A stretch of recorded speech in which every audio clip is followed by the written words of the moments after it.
Hello children, welcome back to virtual classes. Myself MRR. I am from AA College, Barabanki. I shall be teaching you English grammar of class 10. My topic is punctuation. It is the second and final part. Just to freshen up your memory, dear children, as I told you that there was no punctuation in any of the languages in ancient times. With the progress of civilization, punctuation was introduced in the written form of the language to help a reader distinguish words and ideas from each other and to mirror the natural rhythms of the spoken language. In speaking, we use pauses and the pitch of the voice to make what we say clear. Punctuation plays a similar role in writing, making it easier to read. Punctuation consists of both rules and conventions. There are rules of punctuation that have to be followed, but there are also punctuation conventions that give writers a greater choice. The word punctuation, as I told you, comes from the Latin word punctum, meaning a point. It means the right use of putting in points or stops in writing. It divides one sentence from another or one part of sentence from another part by means of points, stops or marks. Punctuation marks help us to know that a sentence has come to an end or a new sentence is beginning. As I told you that there are 14 punctuation marks in English language, and these are as follows. We have written the names and their symbols. Just have a look at the screen. I told about them in a bit detail in my last video. I have taught about two punctuation marks, that was full stop and comma. Now today I am going to talk about the third punctuation mark, that is question mark. So the question mark or sign of interrogation. A question mark ends a sentence as a full stop does and is used to indicate that the sentence is a question. Examples are, where is the car? Question mark, This is WH question. And just as I told you in my earlier videos that whenever it is an interrogative sentence, the helping verb, the first helping verb precedes the subject, And if it is WH type, then that precedes the first helping word. The second question is, have you done your homework? Question mark. So, grammar point here is, dear children, that do not use a question mark if it is an indirect question. If it is an indirect speech, then of course we do not use a question mark. Examples are, he asked me if I was leaving. So here the question is, are you leaving? Because it is an indirect speech, it is change, certain changes take place. If I was leaving, full stop. The man inquired whether the book was costly. Is the book costly? So because it is changed into an assertive sentence, we use full stop, The third usage of a question mark or sign of interrogation is that if a statement is intended as a question, this is indicated by a question mark. Examples are, you are leaving already. That means here we have put a question mark at the end of sentence. Because here the intention is that I'm asking, are you living already? So sometimes in speech what happens that we use a statement, we intend a statement as a question sentence, The second example is, you have seen the latest cricket match? She asked. Now here again, question mark has been used at the end of the sentence. You have seen the latest cricket match? That means, have you seen the latest cricket match? She asked. Now the fourth usage of the question mark of sign of interrogation is at the end of a question tag. Just as, dear children, I told you in my previous video that a question tag is a question sentence which is composed of the subject and the first helping verb. It is repeated, And if the sentence is positive, the question tag is negative. And if the statement is negative, the question tag is positive. She has read the book, hasn't she? And it is done in order to say the thing assertively or to confirm what a person has said. They will not come here, will they? Now the other usage of question mark is, you can also place a question mark in brackets, after a word or a phrase in a sentence that seems to you doubtful or questionable. Example is, he said he was fully delighted. Now, I have placed a question mark here. It means that whatever he has said, he said he was delighted. He was delighted, I have doubt about it. This is why I have put a question mark here. That you were coming for Christmas, Next is, especially with the date, also, when you have got to express doubt, you use a question mark. Example is, Kalinga War. Question mark, 368 BC to 361 BC. Now, the date is questionable, but because the exact date of Kalinga War is 268 BC to 261. So, because there is a doubt about the date of a war, this is why a question mark has been put within brackets, Now, the fourth punctuation mark, dear children, is use of exclamation mark or note of exclamation or exclamation point. In American English, we refer it as exclamation point, The first usage of exclamation mark is, it is used at the end of a sentence where we express surprise, joy, grief, anger, shock, or another strong emotion. Examples are, that is marvelous, sign of exclamation. Here, the element of surprise is expressed, Hoorah, we passed the examination. I have placed exclamation mark after hoorah because it expresses joy. The next example is, alas, I broke my finger. Alas expresses grief. So we have put an exclamation point here. The next usage of an exclamation point is that in informal written English, we often make use of two exclamation points or one exclamation point and one question mark, and it is done to emphasize a thing. Examples are, your wife have just given birth to triplets. Now here's a greater sense of surprise. So two exclamatory marks, Wow, I feel like royalty, he said.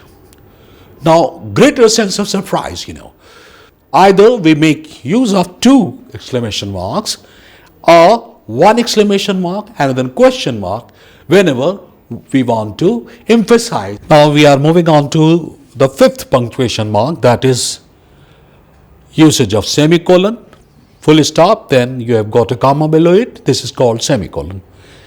A semicolon, dear children, is a midway between a full stop and a comma in strength, That means when you want to make a bit longer pause than a comma, you make use of a semicolon. Examples are, sometimes it is right to forgive, sometimes it is wrong to forget. In double sentences, we make use of semicolon when we want to separate coordinate classes, when the conjunction is omitted. This is the main use of semicolon. To err is human, and to forgive is divine. The sun was already low in the sky. It would soon be dark. So, when there are coordinate classes and we leave out the conjunction, we make use of semicolon. The third use of semicolon is that in double sentences, that means in compound sentences, when we separate coordinate classes, when the conjunction is used, but when longer pause is required than would be indicated by a comma, we make use of a semicolon. Example is, the weather was stormy, but Clive pushed on through thunder, lightning and rain to the gates of Orchid. Here the semicolon has been used. It is a coordinate class, but has been used coordinating conjunction, but because we wish to make a longer pause, this is why semicolon has been used, The third usage of semicolon is, instead of a full stop, semicolon is used to separate a number of parallel statements forming a series grouped as one sentence, Just let us take an example. The forests have disappeared. Semicolon. Fields of corn now stretch as far as the eye can see. Semicolon. Villages are dotted here and there in places where there was no human habitation, So when there are parallel statements and they form a series, we separate such sentences with the help of semicolon. Now, the sixth punctuation mark, that is colon. Two full stops, just one below the other in vertical manner. A colon marks a longer pause than semicolon. It is used, number one, to separate two coordinate clauses when the second repeats, explains or simplifies the statement contained in the first, Examples are, study to acquire a habit of thinking. No, study is more important. Now, colon has been used because the second sentence, that explain and simplifies, the first statement. Strive above all things to preserve health. There is no happiness in life without it. Once again, the second sentence explains and simplifies the first sentence. This is why colon has been used. Colon is also used in direct speech, and in such cases it is followed often by a dash. Examples are, Shakespeare says, sweet are the uses of adversity. Now here just colon has been used, and sometime with the colon we can use dash as well. The second example is, Bacon says, reading make the full man. So this is direct speech. In direct speech, either we use comma or colon, just to separate the reporting speech, Then the third use of colon is to introduce a list, Example is, when the secret door was open, it showed many articles.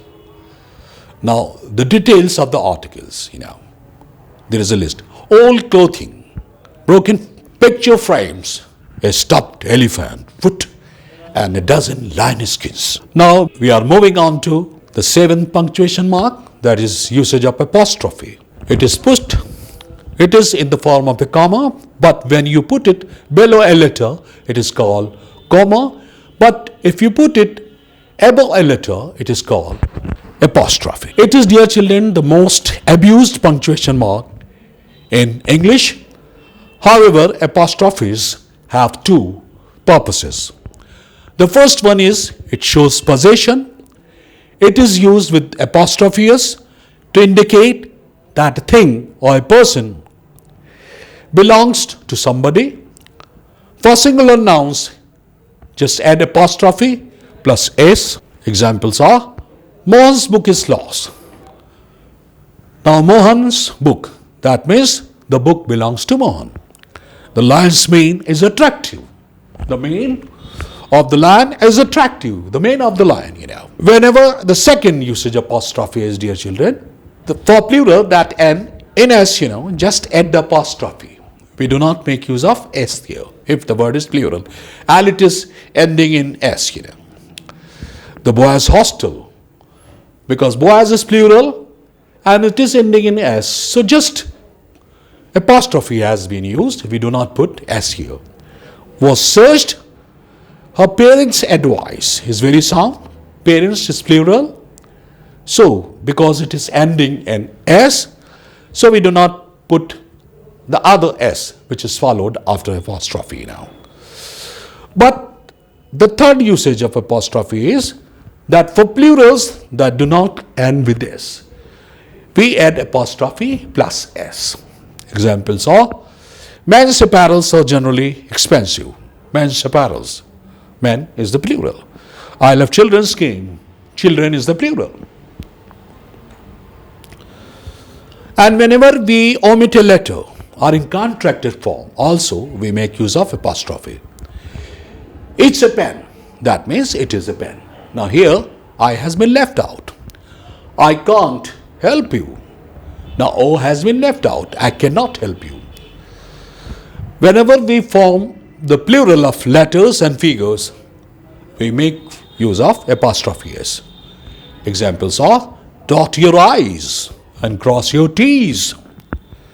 Add 2 5s and 4 2s.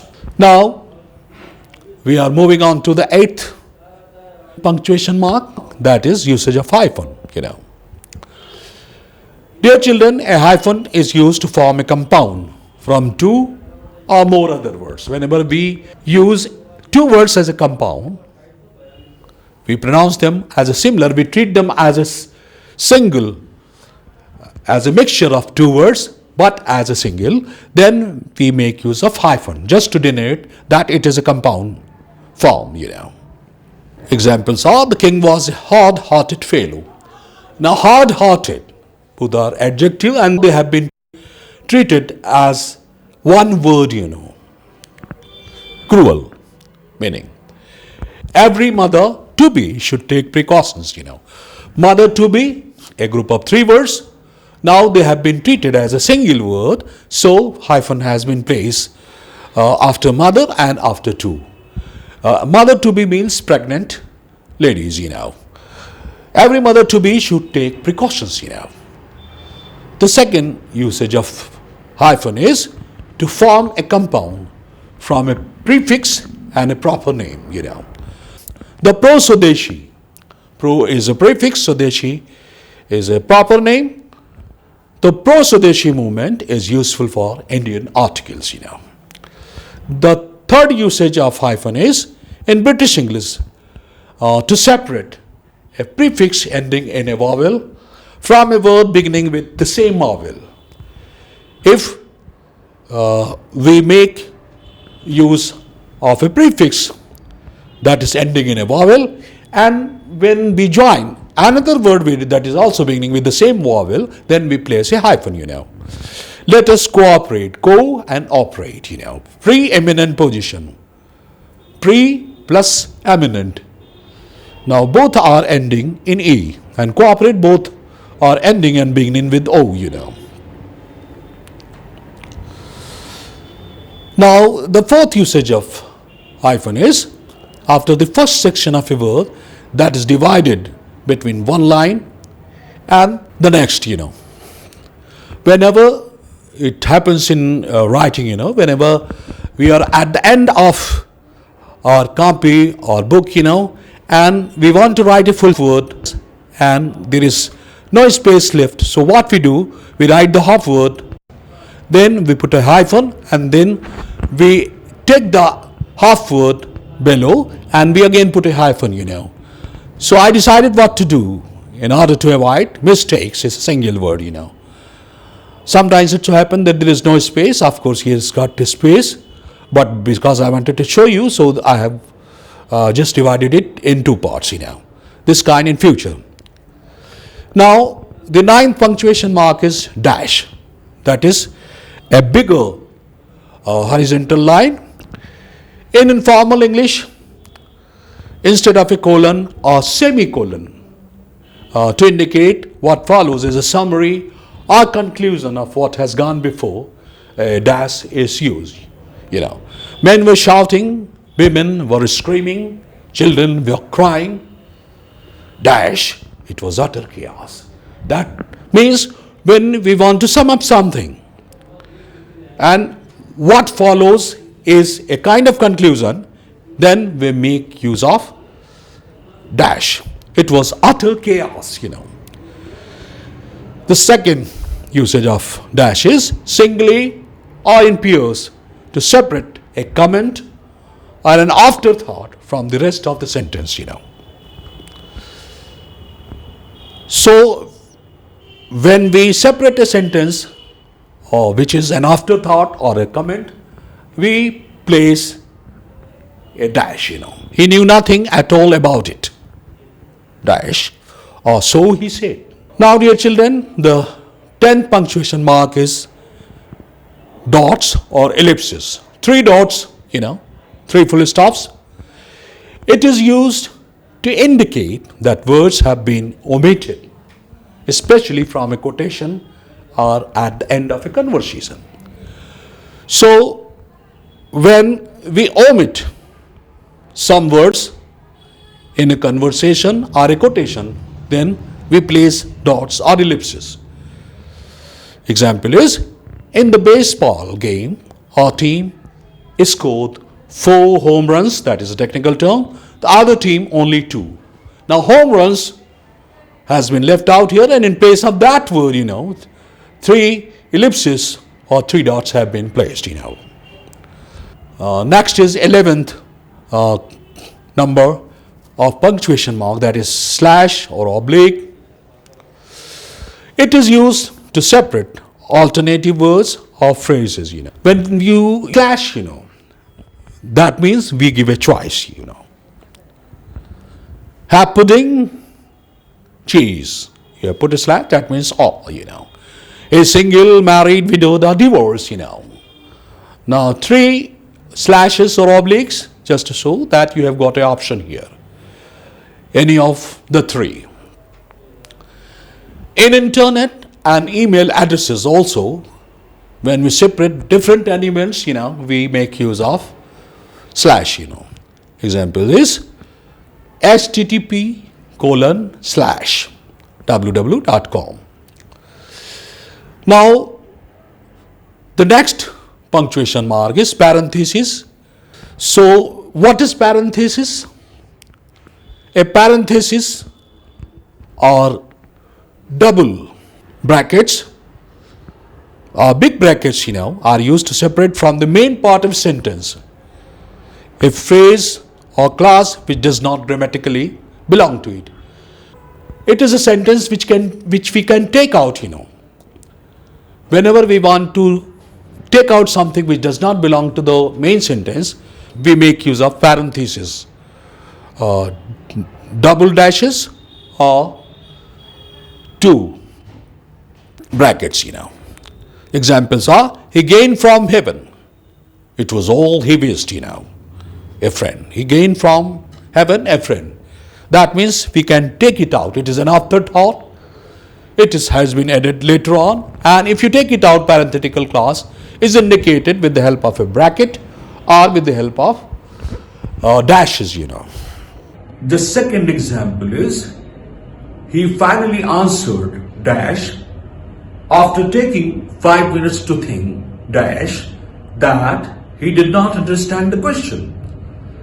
So, after taking 5 minutes to think, if you take out this parenthetical clause, it does not have effect upon the meaning. So, a parenthetical clause is a kind of an aside. The last is quotation marks or inverted commas. Just as I told you in the beginning that single inverted commas are prevalent in British English and double inverted commas in American English, So the first usage of inverted commas is to enclose words and punctuation in direct speech. The example is, why on earth did you do that? He asks. So quotation mark and inverted commas in direct speech. Number 2, to draw attention to a word that is unusual for the context, For example, a slang expression or a word that is used for a special effect, He told me in no certain terms to get lost, So, to get lost is a group of words, here, just to draw attention to it, because we want the reader to have a look at the words get lost, It is a slang expression, Around the titles, books, poems, places, etc., we also make use of single inverted commas, I have read Shelley's Lycidas. Lycidas is a very famous book by Shelley, so we have put it within single inverted commas, In American English, double in quotation marks are used. Help, I'm drowning, she screamed, So dear children, now I have come to the end of the punctuation marks. You have got home assignment. 9 sentences I have given. You have to use the punctuation mark which I have taught today. Hope you have enjoyed today's lesson. Hope to see you soon. Until then, goodbye. Thank you.